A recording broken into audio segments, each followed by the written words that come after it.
Hello, friends. I am back late again, but do not worry. That will stop happening. I'm going to put these videos out earlier. I'm going to aim for Tuesdays. At least Tuesdays, my prediction videos will come out. And then ideally on Monday, I'll have a recap for the previous event. So it'll be a nice little system going from here on out. I've been busy with school. Just had some family visiting New York City, staying at my house, and then shipped them off back to North Kakalaki. But I digress. No one's here for that. UFC 298 is going to be a banger, an absolute banger. I'm very excited for this fight. The main card is stacked. It's going to be good. It's going to be good. I think there's going to be a lot of finishes. There might be a couple stinkers in there. All in all, great fights. Main event, Crack Rock, Roman Kopylov versus Anthony Hernandez is like the people's co-main event type shit. Fuck, I was actually going to say something maybe a little controversial about Robert Whittaker and Paulo Costa, but we'll leave that dead in the water.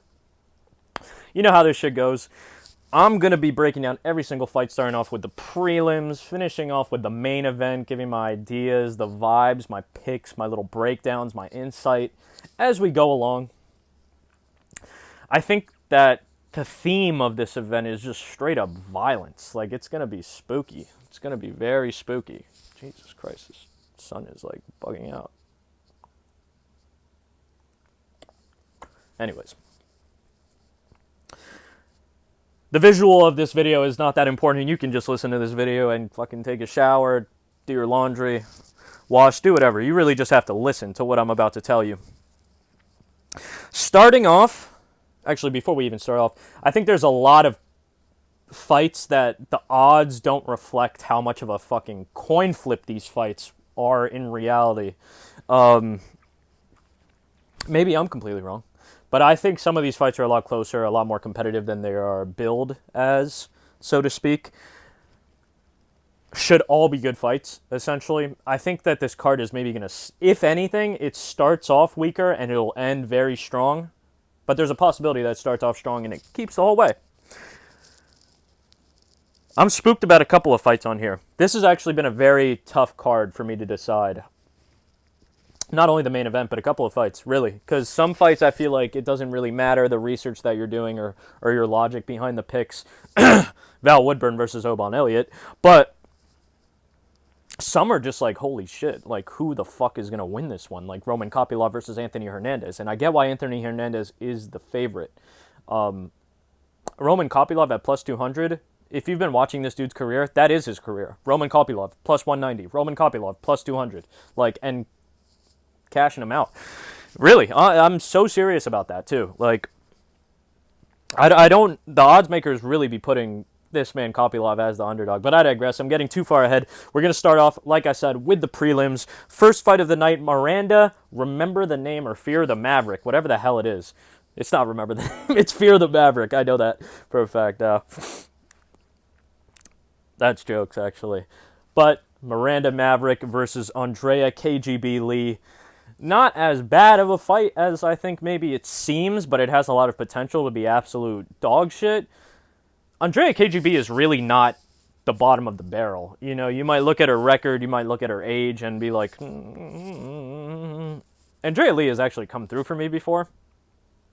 Granted, that's a bit of bias and emotion talking, but Andrea Lee is not like real dog water. Now, we'll have to see, obviously, her versus Miranda Maverick. I'm going with Miranda Maverick. Miranda Maverick is the pick here, but it's kind of just based off of like a recent performance combined with being younger type of thing.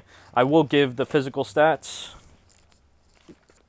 Miranda Maverick, the much younger fighter. So Miranda Maverick is entering this fight at 26 years old. She stands 5'3" tall, 65.5-inch reach, compared to Andrea Lee, who is 9 years her senior at 35 years old, 5'6" tall, and a 69.5-inch reach. So a 3-inch height advantage and a 4-inch reach advantage for Andrea Lee, but Miranda Maverick is 9 years younger, and that's very notable. You cannot ignore that 9 years younger. I feel like especially with the women, but again, I'm not one of those dudes that are just going to be like, it's WMMA, you never know what's going to happen. But early prelim, like unranked women's MMA, you could just pick blind favorites and you'll do okay until you get burned badly. But Miranda Maverick isn't dog shit either. I think that Miranda Maverick will just be able to work, be able to out-grapple Andrea Lee. You know, there's not too much thinking behind this one, and I feel like also it's spooky. It's not the spookiest for traditional reasons like, oh, Andrea Lee has a real chance to finish Miranda Maverick, although watch on fucking Saturday, she just comes out there and dismantles her somehow. But we don't know which version of either of these women is going to show up and actually perform. You know, Andrea Lee could show up, have the performance of her career. Miranda Maverick could show up with the flu and just fight dog shit. Who knows? I'm still going Miranda Maverick. She's 12-5. 5 of those wins and 3 of those losses have come in the UFC. And she is younger, so I am going to give her amateur career as well. She went 7-1 as an amateur. She is 12-5 as a professional, and like I said, 5 of those wins, 3 of those losses came in the UFC. She has a decent amount of submissions, has a KO TKO that she picked up in the UFC as well. This is Miranda Maverick we were talking about. Andrea Lee, on the other hand, is on a 3-fight losing streak, okay? In her last 8 fights, she's won 2 of them. She's won 2 of them. It's very tough. It's very tough. One thing about Andrea Lee is that she's never been finished on the feet. She's never been KO'd or TKO'd. And she does have, she has 1 KO TKO and 1 submission in the UFC. No losses by either of those methods in the UFC. Granted, that's pretty much what I just said. And she loses decisions too, but so does Miranda Maverick, just not as bad, really. Miranda Maverick's the pick here. I've spent too much time on that one already. Moving on to Valentine Woodburn, a.k.a. Val Woodburn, a.k.a. the Animal, versus Oban, the Welsh gangster, Elliot. We're going with Oban Elliot here, but this is one of those fights that I feel like as much research as you do, like, it might not matter at all. At all. Either Oban Elliot goes out there, he stifles Valentine Woodburn in every aspect and shows that he is the better fighter, which I think he is. You know, he's very tough. I don't know if maybe Oban Elliot is like real UFC caliber, but I think he's closer to that than Val Woodburn is. The thing about Val Woodburn is obviously if you just look at him, it's his power. It's his athleticism that we're scared of here. I don't think Val Woodburn is a UFC caliber fighter. The thing is, though, he was sacrificed. He was sacrificed to Bo Nickel. He might come back with a vengeance. We don't know. Granted, he got knocked out bad. Like, it wasn't even like, oh shit, Bo Nickel just smothered him and took him down. Like, Bo Nickel literally, like, stepped on his lead foot and fucking KO'd him. Like, off rip. So maybe that doesn't bode well for this man Valentine's chin, this man Woodburn's chin. I like Val Woodburn, man. He seems like a good guy. Like, I just look at him and I fuck with him. Like, something about him I just like. But I don't know if he'll have what it takes to pull this one out. He definitely has more than a puncher's chance, I think, because he is strong as hell. So in the beginning of the fight, he actually might be able to get something going for him. Oban Elliot, though, I think is just more skilled. He's younger. Val Woodburn is 30 years old. He's 5'8". For some reason on Tapology, he has no reach. So basically, he has no arms. Val Woodburn actually is the only fighter with no arms. Like, not even shoulders. Like, they stop, like, here. Like, it just torso. He has no reach whatsoever. Oban Elliot, on the other hand, he's 26 years old, 6 feet tall, and he has a 72-inch reach. He does have KO TKOs, however, they're equal to his losses. He has 2 wins by KO TKO. He's also been KO TKO'd twice. Now, the losses kind of make sense. I remember I think one of the dudes the first dude that KO'd Oban Elliot, I'm pretty sure, is in the UFC right now. So that ages well, obviously. The second dude, I don't remember too much. I want to say, I don't remember the first dude, but I think another dude that KO'd him was like this dude named Figlak or some shit like that. One of those dudes is in the UFC and got into the UFC after facing Oban Elliot when they were super early on in their careers, like 2-3 fights in, and he KO'd Oban. Which now, if you're in the UFC, that makes sense. And that explains itself, really. I'm scared of Val Woodburn's power, but I'm going to go with Oban Elliot here, ultimately. Let's move on from that. Moving on to a fight that I am excited for somewhat. Josh Quinlan versus Danny Barlow. Danny left hand to God Barlow. We're going with Danny Barlow here. I think some people are thinking that Josh Quinlan is going to fraud check Danny Barlow, even though Danny Barlow, the last I checked on DraftKings, he is the betting favorite, a notable betting favorite. We're going to get into why I think Josh Quinlan is a problem in a second. Josh Quinlan is coming into this fight at 31 years old. He stands 6 feet tall, 72-inch reach, matching up with Danny Barlow, who is 3 years younger at 28 years old, 6'2", and an 80-inch reach. You heard that correctly, an 80-inch reach. He has an 8-inch reach advantage over this man, Josh Quinlan, and a 2-inch height advantage over Josh Quinlan. Danny Barlow both of these men have the same amount of fights in their professional careers.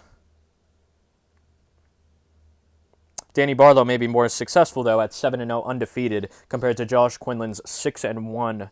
I believe also there's one no contest in there. We're going to get to that no contest, too. Danny Barlow, though, we're going to stick on Danny Barlow for a second. He's making his UFC debut against Josh Quinlan, who has had 2 fights in the UFC. He is 1-1 in the UFC.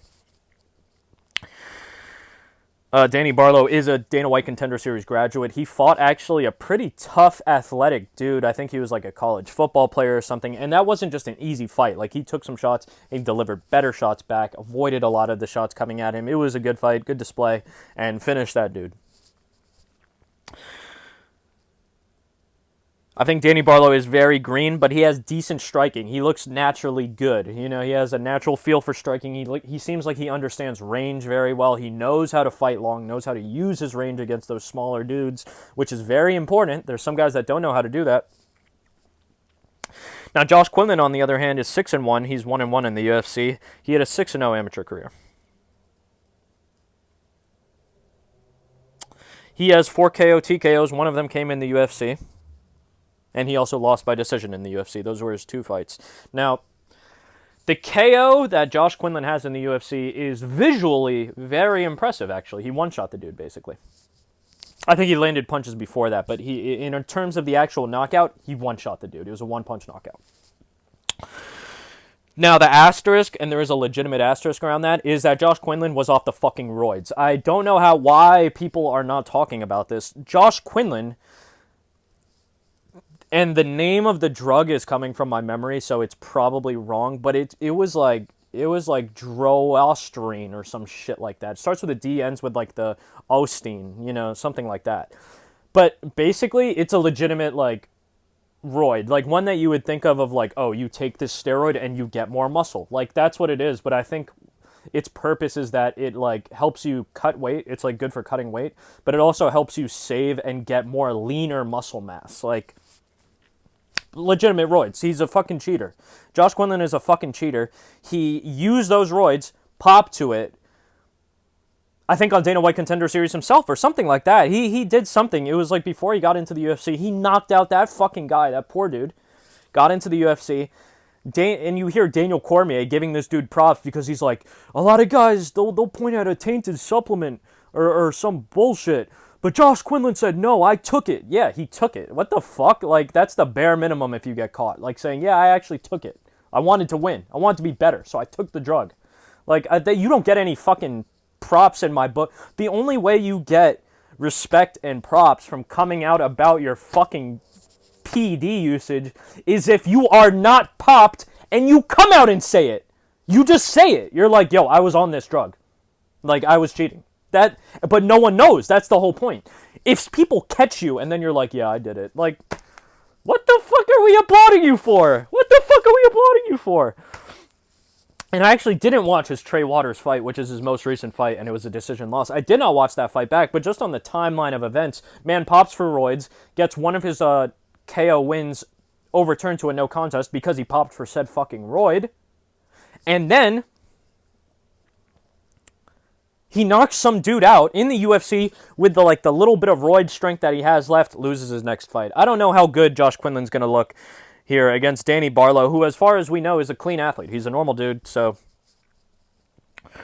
we have to go with that. And this is not a discussion on roids and PED usage. Like, it's not really. It's just that it's something I feel like people aren't talking about for Josh Quinlan. Josh Quinlan is naturally a strong dude, too. Like, you can see he has power. I think he's a little slow, a little stiff, though. No memes intended. And I think Josh Quinlan does have the power to knock out Danny Barlow out. I just don't think he's skilled enough, and I think the reach advantage is going to give him a lot of problems. I actually see Danny Barlow knocking out Josh Quinlan. But either dude could take this one. This one is spookier than it seems. Josh Quinlan, fucking cheater, roid strength. And he did it to himself. Like, if you don't want people to call you, like, roid monkey, juice head, fucking drug abuser, don't do it. Don't do it. And if you do it, at least come out before we catch your bum ass. That's the whole point. If your bum ass gets caught, you can't be like, yeah, I did it. You know, I have no excuses. I just wanted to be better. Like, no excuses. You got caught. There's no excuse for not saying anything now. Like, that's the whole point. Like, no, we're not talking about, oh, I have no excuses for doing it. Like, no, you have no excuses to now own up to it. That's the whole point. Enough of my Josh Quinlan rant. Picking Danny Barlow. Moving on to another exciting fight, I think, actually. Mingying Zhang. Or Zhang Mingying. You know, they switch around those all the time. Mingying Zhang, though, is how I'm going to be saying it. Might just say Zhang. Might say Mingying. Versus Brendson Ribeiro. Now, or Ribeiro, I should say. Brendson Ribeiro. Now, Brendson Ribeiro is coming into this fight at the minor underdog at 27 years old, 6'3", 81-inch reach, compared to Mingying Zhang, who is 25 years old, 6 feet 2 inches tall, and a 75-inch reach. So another big reach advantage here for one fighter, that being Brendson, with 6 inches. Half a foot. Half a foot. Now, Mingying Zhang has some impressive wins, but he also does have some spooky, scary losses where he gets flatlined. Brendson has also been caught and put out. Ultimately, with these Chinese guys like Mingying Zhang, like a Yi Jia, some of these road to UFC guys, and I shouldn't have said Chinese, they're not always Chinese, but some of these Asian fighters, specifically coming up in these UFC tournaments or fighting in these regional scenes, they're actually fighting cans. Like, those records are suspect. I'm not saying they're 100% bullshit. That is not what I'm saying at all. I'm saying they're suspect. Like, you got to dig a little bit. You got to see. So there's like a little caveat with this man's record. Mingying Zhang has a record of 16-6. He is making his UFC debut. He has 1 amateur fight and 1 amateur win. Brendson Ribeiro has a similar record, kind of. He's 15-5 with 1 no contest, and he is also making his UFC debut. Ultimately, I think Brendson's record is not as padded. God, I hate this light here. It's not as padded. Jesus, man. I mean, I'm not going to record this shit again. We're going anyways. Brendson's record is not as padded as this man, Mingying Zhang. Both dudes have a 100% finish rate. Both dudes have the same amount of submissions. They're both 6-2 when it comes to submissions. Mingying Zhang has picked up an extra KO, TKO, win and loss, which actually isn't that good to me. But I'm going with Brendson as the underdog here. God, I forgot what... I think that if this fight... I'm forgetting off the top of my head, and I actually didn't write it down here. If this fight is at 205, which I think it is. I think I remember it being at 205. Mingying Zhang, I think, is in a lot of trouble because some of his worst knockout losses came at 205. So, spooky hours. I'm going with Brendson. Tasty little underdog. Moving on to a fight that I'm not going to spend too much time breaking down because I think there's a clear favorite here, and it's clear, really. Rinya Nakamura versus Carlos Pequeño Vera. And that is exactly Carlos Vera's chances of winning this fight. Pequeño, small, slim, flaco, you could say, actually. But Rinya is a beast. Rinya is a beast. He's like this Japanese wrestling prodigy. I wasn't too familiar about him. I have seen him fight before, but only once. I saw him fight Fernie Garcia when that fight happened. He violated Fernie, even though Fernie maybe had a moment, literally a moment here or there. There is some work that needs to be done, obviously, but he's super young in his career. Rinya Nakamura is 28. He's 5'7" inches tall. He has a 68-inch reach. He is 8-0, undefeated, and he is 2-0 in the UFC. Despite what I said about him being a Japanese wrestling prodigy, he actually has 5 wins by KO TKO, one of them in the UFC, and only 1 submission and 2 decision wins, and one of those decision wins came in the UFC. He is very dominant. He is an overwhelming dude, and I think that's going to be the difference here. Carlos Vera is coming into this fight at 36 years old, so 8 years older, 5'6" tall, so an inch shorter, and then 69.5-inch reach, so 1.5-inch reach advantage for this man, Carlos Vera. Carlos Vera does have a sneaky little slick submission game. You know, on the ground, he's not helpless. He's not helpless at all. I just think there's levels. I think Rinya is too broody. I think Rinya, funnily enough, either KOs him or takes him to a decision, a clear decision. But we're going with Rinya Nakamura. Like I said, I'm not spending too much time on this one. I think Rinya Nakamura is the biggest favorite on the card, if I'm not mistaken, at like over minus 1,000. Like, so hey, throw $1 on fucking Carlos Vera, and maybe you make $10 back. Moving on to a spooky fight. This is Spooky Hours. Do not get it twisted. The first Spooky Hours fight of the night, really. Rogerio de Lima versus Justin Badman Tafa. Now, this could be a short breakdown. This could be a long breakdown. I'm just going to see where my thoughts take me. This isn't... I'm going to say a couple things. Rogerio de Lima is coming into this fight as an older man coming off of a KO TKO loss, probably the worst one of his career, where he got flying kneed and followed up by this man, Derek Lewis, who was also, to be fair, in the best shape of his fighting career at that time.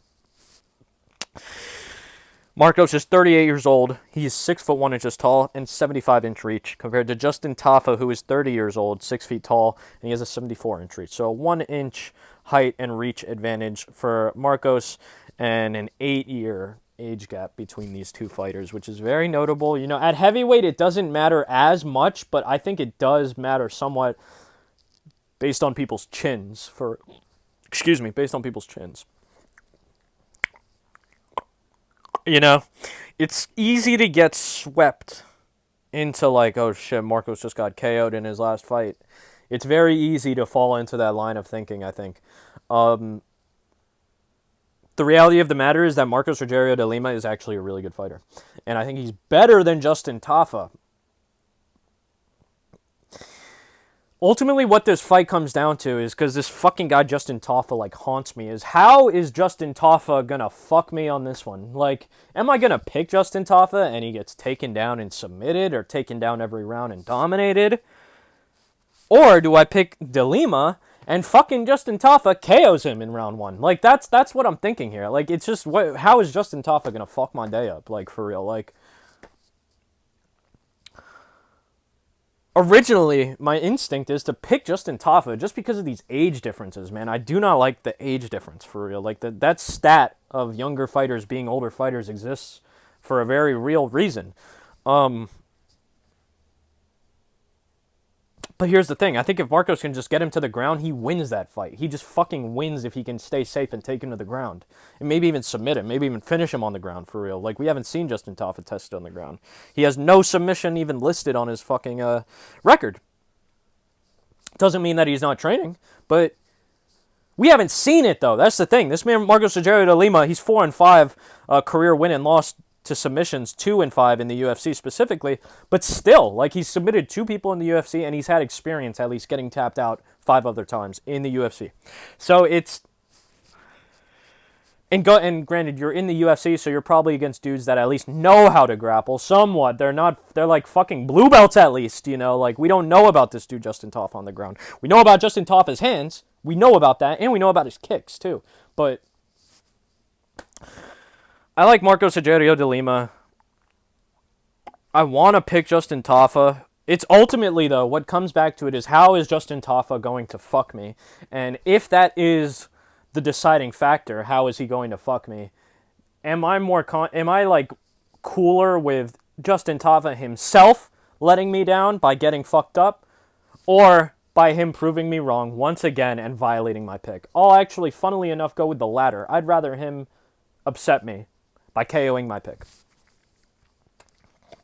It might sound strange. I'd rather that happen than me pick fucking Justin Tafa, and then my pick still gets upset because he gets violated, and I knew it. That's the whole point. We're going Marcos Rogerio de Lima. I think he's the better fighter despite being much older. Justin Tafa has spooky power, though, man. Bad man power. He's earned his nickname Bad Man for real. Moving on to a fight that I am fairly confident in, but it could go real wrong. And that is Amanda Lemos versus Mackenzie Dern. Amanda is entering this fight at 36 years old, so a little bit on the older side, especially for women. 5'4", I said 54 inches, 5'4" inches tall, 65-inch reach, compared to Mackenzie Dern, who is 6 years younger at 30 years old, 5'4" inches tall, with a 63-inch reach. Here's the thing. We're going with Amanda Lemos straight off rip, I'm going to tell you that. But there's a reason why. It's not just like, oh, this chick actually has KOs. That's kind of the reason, but it's not the entire reason. Mackenzie Dern in her last fight basically got fucking fraud checked. Like, it wasn't exactly a fraud checking, but it was a fraud checking in terms of actual technical skill. Like, some people have said, oh, I watched that fight back, and Mackenzie Dern had the best striking of her career. Her striking actually looked like it improved. If that's the case, I'm fucking terrified. Like, what the hell? What the hell? God damn, man. I think Amanda Lemos fucking pieces her up. Pieces the dog shit out of her. Amanda Lemos did just get dominated in her last fight, but that was to a dominant fighter in Weili Zhang. So that explains itself. Mackenzie Dern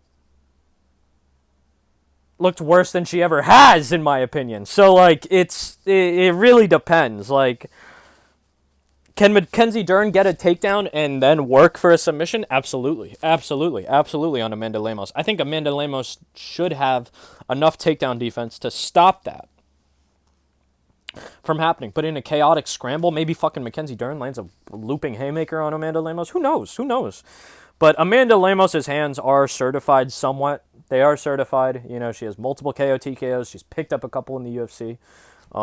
She has finishes actually in submissions and in with the hands, you know. Mackenzie Dern, so we'll break down the records a little bit. Mackenzie Dern is entering into this fight with a record of 13 wins, 4 losses. 8 of those wins and all 4 of those losses took place in the UFC. Amanda Lemos, on the other hand, has 13 wins, 3 losses, and 1 draw. 7 of those wins, all 3 of those losses came in the UFC. So she was fighting in the UFC. Both of these women were fighting in the UFC very early on in their careers. And they've taken kind of, there was like a fork in the road, and one of them, Amanda Lemos went the striking route, Mackenzie Dern went the grappling route, right? Amanda Lemos has 8 wins and 1 loss by TKO. 3 of those wins and 1 of those losses, the only loss, took place in the UFC, which is notable. Mackenzie Dern, on the other hand, has only been finished. She only has 1 loss by TKO. She has 7 wins by submission, all 4 in the UFC. But if you count all of Amanda Lemos' finishes, she has more finishes and an equal amount of losses in general as Mackenzie Dern in the UFC. Granted, these numbers and like looking at the numbers that way, I think actually doesn't mean exactly nothing, but it doesn't mean much. You know, it means whatever it means to you. This fight is low-key spooky hours, but we're going with Amanda Lemos, and I'm moving on. I don't want to talk about that one anymore. Real spooky hours. Real fucking spooky hours. Tune in.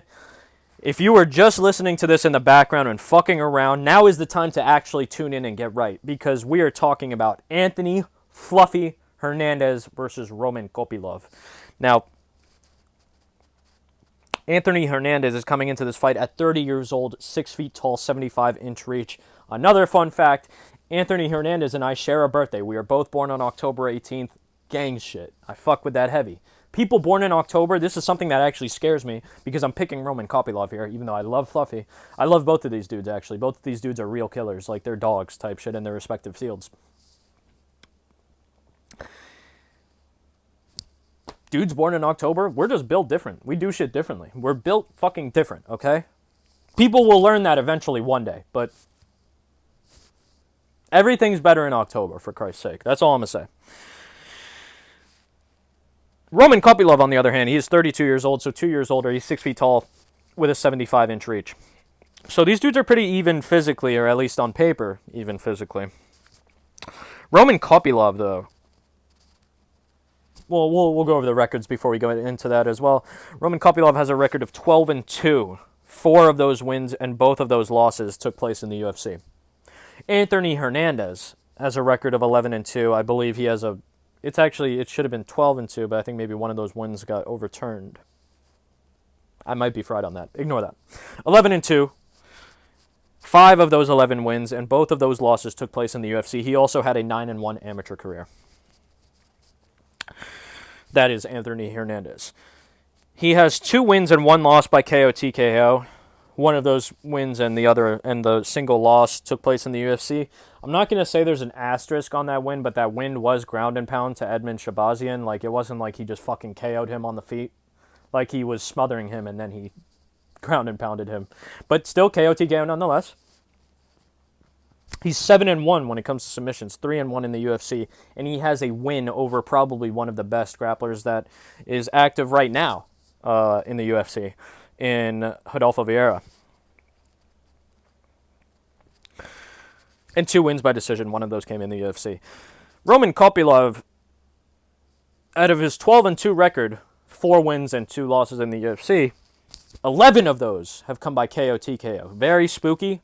All 4 of his UFC victories are by knockout. They're by fucking KO TKO. And he brutalizes people. Like, he finishes them bad. Bad. His head kicks are devastating. Absolutely devastating. He throws legitimate combinations. And I think that Roman Kopylov is actually very sound defensively, except for one thing that I feel like I've noticed. I might be fried. I'm not a pro fighter. I have trained. I'm just not a pro fighter. Not even an AMI fighter, actually. Should put that out there. Roman Kopylov, I feel like the one thing that he struggles with in striking is when he gets blitzed. When people just come running at him. And you would think that a striker like Kopylov, who is accurate and powerful, would actually kind of thrive in that. But no. No. I've actually seen the opposite. It seems like people land their best shots and do the most damage to Kopylov when they blitz in and pressure him. Now, I say that to say this. Anthony Hernandez, if you rewatch his Marc-Andre Barriol fight, which was a dog fight where he violated Marc-Andre Barriol, he started off the fight just like that. He came out and he pressed Andre Barriol and landed multiple shots on him and got him up against the cage. If Anthony Hernandez comes out like that against Roman Kopylov, Roman, I don't think maybe is expecting that. And I think that actually could take him by surprise really bad. I think Roman Kopylov has way better takedown defense than people give him credit for, especially since, he went over to the mountains of Dagestan. He's training with those lads. He's one of those Slavic dudes. He has literally a master of hand-to-hand combat, master of sport in hand-to-hand combat, master of sport, blah, blah, blah, blah, blah, all that shit that they get.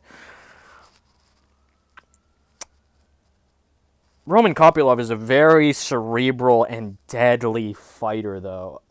Fluffy takes some shots occasionally, He has a really good chin, though. He'll take shots and taunt, And I actually like Fluffy's taunting. I can live with that taunting.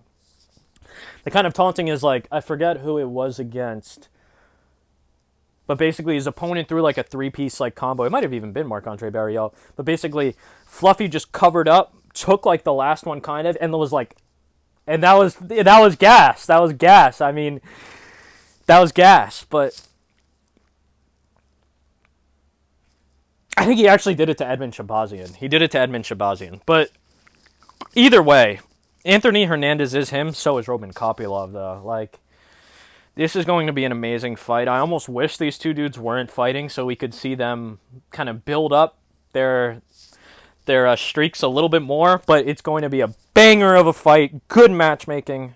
This is what we're talking about. This was a fight that maybe should have even been on UFC 300 if they could have possibly done that, because it's a really good fight. This is like a real fight fans fight. I'm going with Roman Kopylov, though. I think Roman Kopylov just hits different. I think Roman Kopylov is way too accurate. He lands on people's chins, and you can see them react. Like, not only does he have real power, but he also deals, like, legitimate superficial damage. He cuts people open, has them bleeding, has them hurt. And I think he'll be able to keep the fight on the feet. I think if this fight ever goes to the ground, it's going to be very spooky. It's going to be very spooky. But as long as Roman Kopylov can keep this fight a striking kickboxing fight, I think it's his game. I think he'll win. I think he can finish Anthony Hernandez. Even though I fuck with Anthony Hernandez crazily, this is solely just a pick. This is one of those picks where, like, I have to pick one guy, but if the other guy wins, it's whatever. I'll be fine with it in a sense. Like, Anthony Hernandez wins, more power to him. If Roman Kopylov wins, God bless him. But Roman Kopylov is the pick. We will be rooting for this man, Roman Kopylov. But that does not mean that we will be praying on the downfall of Anthony Fluffy Hernandez. Once I saw that we shared a birthday, Anthony Fluffy Hernandez and I was like, I have to pick this dude. But, you know, I'm trying to, like, let the superstition and emotion go from my picks. They've slowly been creeping back into my life, but try and let that shit go, man. Moving on. Merab. We got Merab Dvalishvili versus Henry Cejudo, Triple C. I'm going with Merab. I'm not going to spend too much time on this one as well. Just wanted to make sure I didn't skip a fight. I'm going with Merab. Just for activity, he's actually going to have a size advantage in this fucking fight against Henry Cejudo. Like, and style. Stylistically, I don't think this is a good fight for Henry Cejudo, even though it might seem so. If Henry was in his prime, different story. But he's not. He's kind of at the end of his career, in fact. Henry Cejudo has accomplished a lot. He's actually made... He literally has accomplished some of the hardest feats that you could accomplish in combat sports. That being UFC champion and Olympic gold medalist. But he's 37 now. Merab is still younger and hungry. Merab's 33, but he's still hungry for it. You know, he wants it. I got to go with Merab for this one. I think it's going to be a decision. I don't see anybody getting finished. Moving on to another anticipated fight that is spooky hours. It is fucking spooky hours. So many people are going with Jeff Neal versus Ian Gary. I am also going with Jeff Neal. But people are going with Jeff Neal and saying that he is the better fighter. He's going to wash Ian Gary. He's going to KO Ian Gary. I kind of think that he is going to I don't think he is, but I want him to. I'm inclined to think that he is going to KO Ian Gary, but we have to, like, come back to reality for a moment here. Ian Machado Gary is fucking good, bro. As much as I hate to say that, like, I don't even hate to say that. It's his antics outside of the octagon that has earned him all the controversy and all the hate, but he is a good fighter. He's a very good fighter. Now, his chin is suspect. But it's not like it's not 100% factually dog shit. You know, it's just suspect. It's just suspect. But Ian Machado Gary is extremely technically skilled. He's fucking talented, man. He really is talented. It's just his antics that people really do not like. Ian Machado Gary is coming into this fight at 26 years old, 6 feet 3 inches tall, and a 74-inch reach. Jeff Neal, on the other hand, is 33 years old, so 7 years older. 5 foot 11 inches, so a 4-inch height advantage between these two, or height discrepancy, I should say, and a 1-inch reach advantage, funnily enough, for Jeff Neal. Jeff Neal has a great chin, man. He has a great chin, but the thing is, if you're known for having a great chin, what does that mean? By definition, what does that mean? It means you're good at taking shots. Like, literally, just think about that. It means you're good at taking shots. You get hit. People are able to fucking crack you. And Jeff Neal is able to be cracked. He really is able to be cracked bad sometimes by combinations, ruthless combinations like we saw in the Shavkat fight. You know, it's rough. It's fucking rough. What I am betting on here, though, is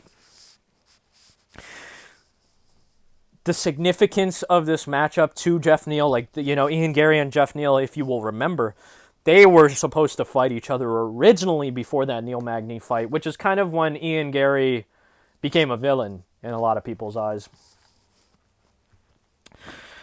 Not even the villain, they the fucking dweeb. People just didn't like him anymore, really. Ian Gary, though, that's the thing. He's actually fucking good, man. He's actually good. Like, you have to show respect. I think Ian Gary is actually if you just watch Jeff Neal and Ian Gary, I think Ian Gary is a better fighter. He passes the eye test, for real. Like, Jeff Neal has monstrous power, though. and a decent chin, which is what I'm hoping will be his path to victory. He catches Ian Machado Gary with a meaty hook, with a big main meaty hook. Right on the chin, lays him out. Thing about Jeff Neal, though, is like this stylistically, this is not a good fight for him. He struggles against like snipers, you could say. Dudes that like to stay at range, throw like powerful shots out, maybe once at a time, but maybe occasionally combos, then maybe blitz in to like get the better of him. He struggles with that shit, man. He really does. Ah, God, man. Like, do I pick Gary and secretly in the back of my mind hope that he gets KO'd, and he does get KO'd, and my pick gets smoked? Or do I get a little bit emotional and pick the guy who I want to KO this guy? Like, who I want to KO Ian Machado Gary. Here's the thing. I saw fucking this man MMA Guru picked Jeff Neal, you know. But he also picked Justin Tafa, so...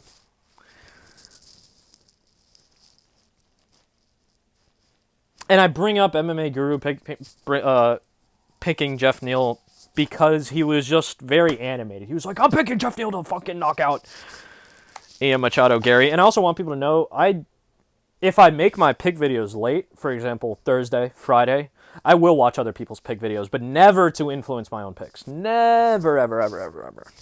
It's just because I'm a fucking consumer, too. Like, I'm a consumer of their content.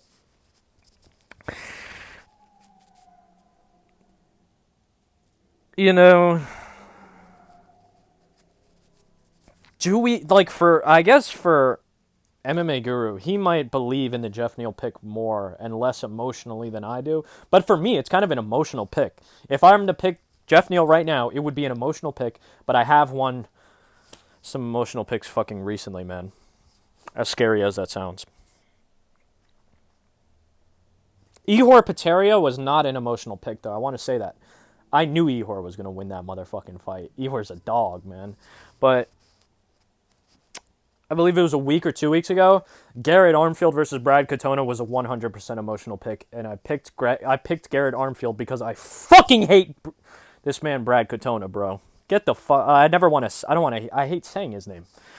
And so that will be the last time we say his name on this fucking channel. Probably not. But maybe, maybe. God. But back to business. Jeff Neal versus Ian Machado Gary.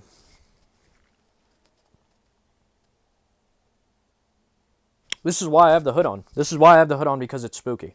It's very spooky.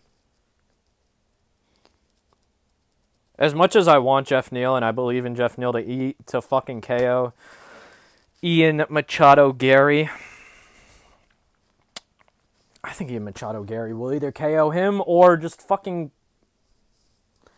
outclass him to a decision, really. Maybe just straight point fight him to a decision, but I think he might even outclass him to a decision. You know, it might not even be that close. Maybe there's like a moment of danger where Jeff Neal cracks Ian Gary, but he recovers, and then the fight just continues the way it was going on. You know, I think my picks were actually pretty disciplined this week, so I will make an emotional pick. And we will prey on the downfall of Ian Machado Gary and pick Jeff Neal, but I caution anybody listening to this video and who is still thinking about who to pick.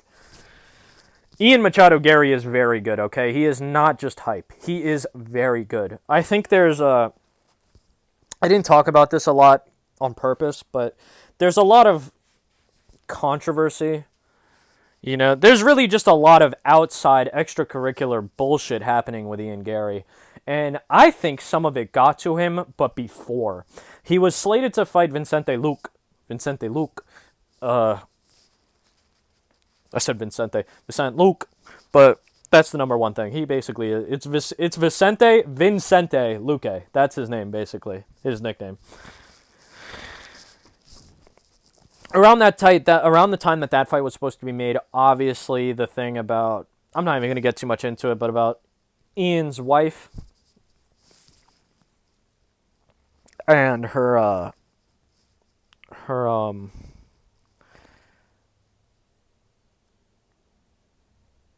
writing career. We could say that her writing career. kind of exploded and entered the MMA zeitgeist, if you will. Now, I do think that shit got to him, but then, I think it got to him then. He ducked Vincent Luke. Ducked is a strong word, because I remember there was some shit about, oh, the UFC doctor vouched that he had ammonia, or some shit like that. Sure thing. Whatever the fuck happened, that Vincent Luke fight did not go down. Vincent Luke versus Ian Gary, that fight did not go down. I had Vincent Luke in that fight.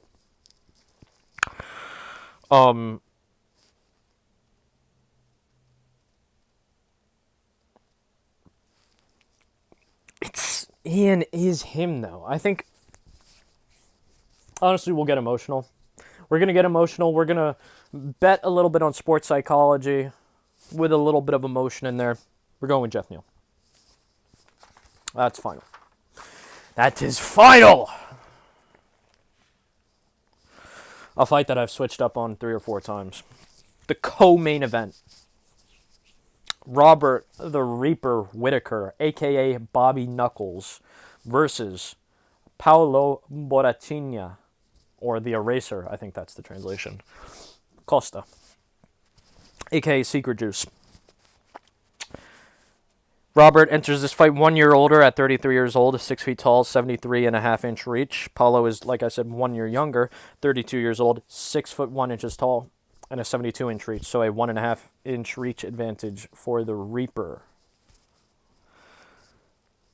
Robert's coming off of a tough loss, one of his toughest losses in his career, which was a knockout by a jab from DDP. Now, they say power jab.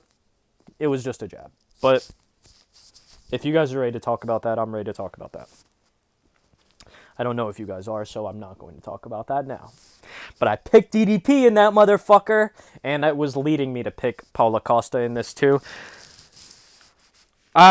Here's the thing. Paulo Costa has been... With that amount of inactivity, it's not like he was straight inactive. Like, he had multiple fights that just canceled that he dropped out of. So I believe that he was training for those fights, at least some of them, getting in some camps. God, and that scares me. That idea scares me, that Paulo was just hitting multiple fight camps training OD.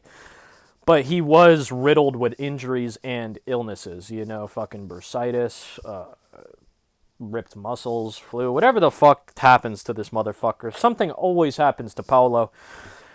And it's very strange because the dude is like a physical specimen. He's very gifted physically. If you look at him, he's like, oh shit, you might think he's even on the roids. I don't know if he's on the roids or not. I think he's just, that secret juice, that's good old fashioned secret juice, brown rice and broccoli and grilled chicken. That's the Michael B. Jordan diet, Michael B. Jordan is not on any roids. That's just chicken and broccoli and rice. Come on now. Don't hate. But I just fucking digressed. I had to violate fucking Michael B. Jordan for some reason. Paulo is very gifted. He has a natural power. He also has sneaky striking techniques, such as his high kicks. Robert is the better fighter, though. He's very good. This is what scares me. We'll have to see. We'll have to actually see this fight for my thought to be correct, but I think Robert's damage is catching up to him. It's sad, but it happens to everyone. The damage is catching up to him. He has 3 losses by KO, TKO. Some of them are bad, obviously, like the one he just came off of, and all 3 took place in the UFC. One of them was his last fight, for Christ's sake. Robert's record is 24-7 overall, 24 wins, 7 defeats. He has 15 of those 24 wins in the UFC. 5 of those 7 losses came in the UFC. So a veteran record and a veteran UFC record too. A very impressive UFC record, actually. 15-5 is very good, actually. That's people's records normally, type shit. Paulo, on the other hand, he's coming into this fight 14 wins, 2 losses, 6 wins in the UFC, 2 losses in the UFC. Like I was saying about Robert, he has 9 wins by KO, TKO, but 3 losses by them. Paulo has 1 loss by KO, TKO, if you remember, it was to Izzy, and then Izzy literally humped him. That shit was hot. He was like, hump, hump, pump, pump. That was fire. That was gas, but We learned why Izzy liked doing that, though. we eventually got understood what was the animal spirit behind that, if you will, from fucking Izzy. Shout out to the puppy. But Paolo, I don't know if he has what it takes. He has the power. He has the finishing ability to take this one. And Paolo was my pick. I hope you can hear the apprehension in my voice. I'm considering saying right now I'm picking Paolo Borrachino to fucking win, but I will not be saying that. I'm switching over. I'm going with Robert the Reaper. You know, the saying goes, you're only as good as your last fight, but sometimes that's just not true. Sometimes it's just not true. Although it is true a decent amount of the time. You know, a decent amount of the time. Sometimes it's really not, though, and sometimes it comes back to bite people in the fucking ass. We're going to pray that it's not the end for Robert Reaper Whittaker. We're going to pray that he does not look fucking gun-shy, scared to take a punch, and he goes out there and he fights. If Robert comes out in the first round and he looks very worried, like he's going to get hit, like he's a little gun-shy, you can just assume that Paulo's going to win, okay? You heard that from me first, for real. Robert's the pick. We move on to the main event of the evening, the spookiest fight of the night. Alexander the Great Volkanovski versus Ilya El Matador Topuria. Now,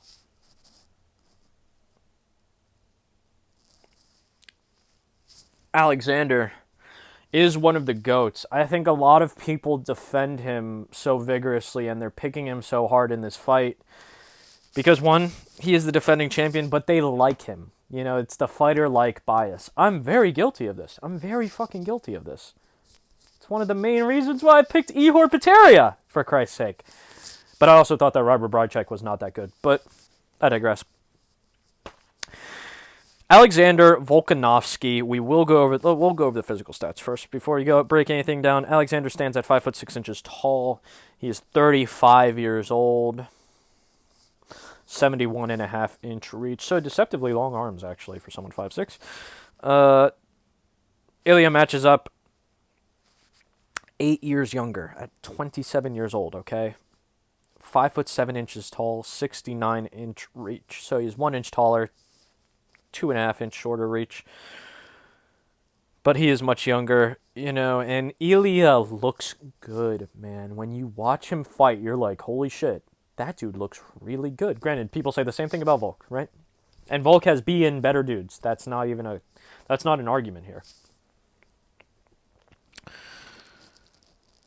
Ilya, though, has that thing. He does have that thing. He has the X factor, you know? Like Sean O'Malley is that thing. Ilya also has that thing. I think Ihor has that thing, for Christ's sake. I'm giving a lot of love to Ihor. Shout out to fucking Ihor Peteria, man. The duelist. The Ukrainian duelist, brother. That's going to be the last time we talk about you for this video, though. Ilya is truly demonic. He is a legitimate mixed martial artist. What do I mean by that? I mean that if the fight is standing, if the fight is against the cage, if the fight is on the ground, Ilya is comfortable. He knows what he's doing. He really does. You know, a lot of people know Ilya for his knockouts, specifically his, like, boxing knockouts, his knockouts with the hands.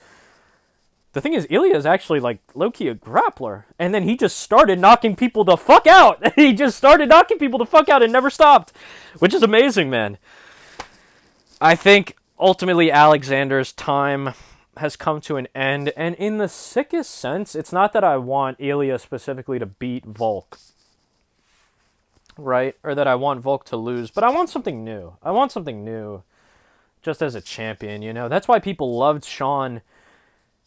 And even why people still fuck with Dreykus being the champion now, even though I think Sean won that fight, is because they like something new. People will accept something new as long as it's not the most craziest batshit insano robbery shit they've ever seen.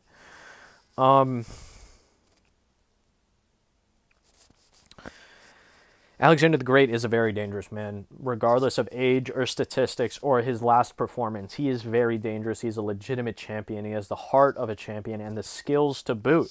100%. He's coming off of the worst loss in his career to Islam Makhachev, where he got head kick KO'd. If you're really, really, really a scumfuck rat, Volkanovski meat riding, glazing bastard, you'll be like, he get head kicked KO'd. He get head kicked KO'd. He got head kicked and then TKO'd. Yeah, motherfucker, we call that a head kick KO. He got head kicked and his eyes rolled to the back of his head while Islam punched the dog shit out of him, okay? And I picked Islam to do that to him because Volk was absolutely... That was some of the stupidest shit I've ever heard. To take a fight, not only a championship fight, to take a championship fight short notice, but to take on one of the fucking best guys to do it actively. Like, that's like just a major lapse in judgment. Like, one that can't be excused and actually deserves to be criticized, in my opinion. I think Ilya's overall game is deadly, man. It's fucking deadly. Volk is a dominant champion, but I think it's Ilya's time. It's Ilya's time. Ilya is extremely sound defensively. He's very disciplined on the feet, but he has, despite the discipline, he has that killer instinct. If he sees that you're hurt bad, he will go to finish you. He will go to fuck you up bad. Bad. Jai Herbert's still sleeping. He's still on the ground in the O2. KO'd, unconscious. He's fucking talking to Juice WRLD and Kurt Cobain, for Christ's sake, and fucking Amy Winehouse.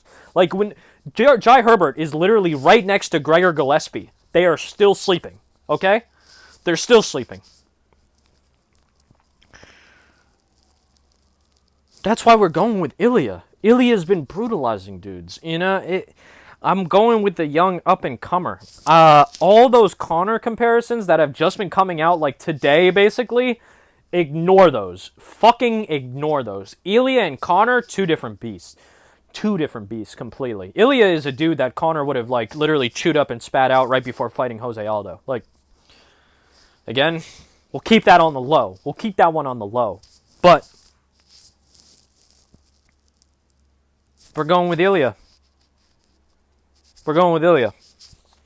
That's all there is to it. Now, that might not have been the most technical breakdown in terms of a pick, but I think for the biggest fights, sometimes it's really not even about technique. Like, it really isn't. It really isn't. Obviously, it's still a factor. Especially if it's like a big stylistic, like, difference type shit. But for something like this, I don't think it matters as much, obviously. I'm going to recap all my picks one last time. Might have a little bit extra to say after that, but then I might let you go.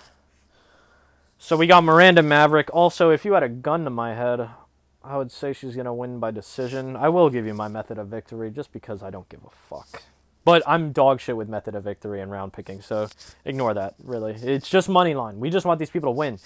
So we got Miranda Maverick by decision. Oban Elliot also by decision. Spooky, I know. Danny Barlow by... I'm not going to give a round. I'm just going to say by KO TKO. Again, the same thing with Brendson Ribeiro. I'm going to go with KO TKO. Rinya, I don't know how he wins that. I think Rinya wins that one any way he wants to, ultimately. Marcos Rogerio de Lima. Funnily enough, I'm going for a submission. I think that's how he wins. He could win a decision, but I like submission. Please... I'm praying for Marcos to just have a game plan. Like, that will win you this fight, is a fucking game plan. But it will get you killed if you think that you're just going to go in there and fight. Like, anyways, we're going Marcos Rogerio de Lima. God, I don't like that pick, man. I don't like that pick. Oh, do I follow? Do I just go with Justin Tafa? If you look at Lima's record, like, it's not even... If both of these dudes had... If you couldn't see pictures of them, and you couldn't see their age, or reach, or height, but you knew they were both heavyweights, they were both fighting in the UFC, and they were going to fight, and you just saw their records, you would go with fucking Marcos Rogerio de Lima 10 times out of 10, man. Going Marcos Rogerio de Lima. Then followed up, we got Amanda Lemos by KO TKO. I don't know what round. Gonna follow that one up with Roman Kopylov. I'm gonna say round 2 KO TKO. Round 2, but maybe round 1. But I think round 2. Round 2 KO TKO. Merab Dvalishvili. We're going with decision. Jeff Neal. KO TKO. Also round 2. I'm expecting this one to get out of the first round at least. Maybe Jeff Neal is even in trouble. Like, there's a moment of trouble for Jeff Neal. Like, Ian Gary maybe lands a decent shot on him. wobbles him a little bit. Jeff Neal recovers sometime in the second round, catches Ian Gary. You have to ask yourself, though, if this is why I want to pick Ian Gary, bro, and this is ultimately why Jeff Neal is an emotional pick, because if Jeff Neal doesn't knock out Ian Gary, do you see him winning a decision? Answer honestly. I don't. But we're going to go with Jeff Neal anyways. Emotional pick. That's the emotional pick of the week, I guess. Because otherwise my emotional pick would be Val Woodburn. It would just be to, like, say, fuck Oban Elliot, I'm going Val Woodburn. Which I want to do, but I'm not going to. Watch that shit come back to haunt me. Anyways. We're going to go with Jeff Neal, KO, TKO, round 2. Fuck it. I switched from Paulo Costa. We're going with Robert the Reaper Whitaker. I don't know how he wins that one, but I do think there's more ways for him to win that one. And then finally, we got Ilya El Matador Taporia. That's really it. Holy shit, just I'm like over 1 hour of yapping. Hope you enjoyed the picks. Please let me know in the comments who you're thinking, what you got. I know this one, probably not a lot of people are going to see this before the fights go on, but please let me know who you got in the comments. Let me know your thoughts on any of these picks. If you think I'm tweaking, just fucking let me know. We can talk about it. We can talk about it absolutely. But what I hate though is when people just say oh, dog shit pick. Dog shit pick. Like, if you don't just say dog shit pick or horrible pick, elaborate, motherfucker. Like, don't just say shit. You can't just say shit. Like, there's only 2 outcomes. Technically, there's a third. But really, there's only 2 viable, likely outcomes. So by saying, oh, I'm going with the other one, like, that's not, like, impressive to me. That doesn't make me think about my pick. If you say horrible pick, that means nothing to me. You gotta have some reasoning behind it. I'm not saying, oh, you can't say I have a bad pick. Sometimes I have horrible picks. I picked fucking, the worst pick I think I've ever made on this channel so far is Marion Boudet versus Shamil Gazib. I was smoking crack in retrospect, but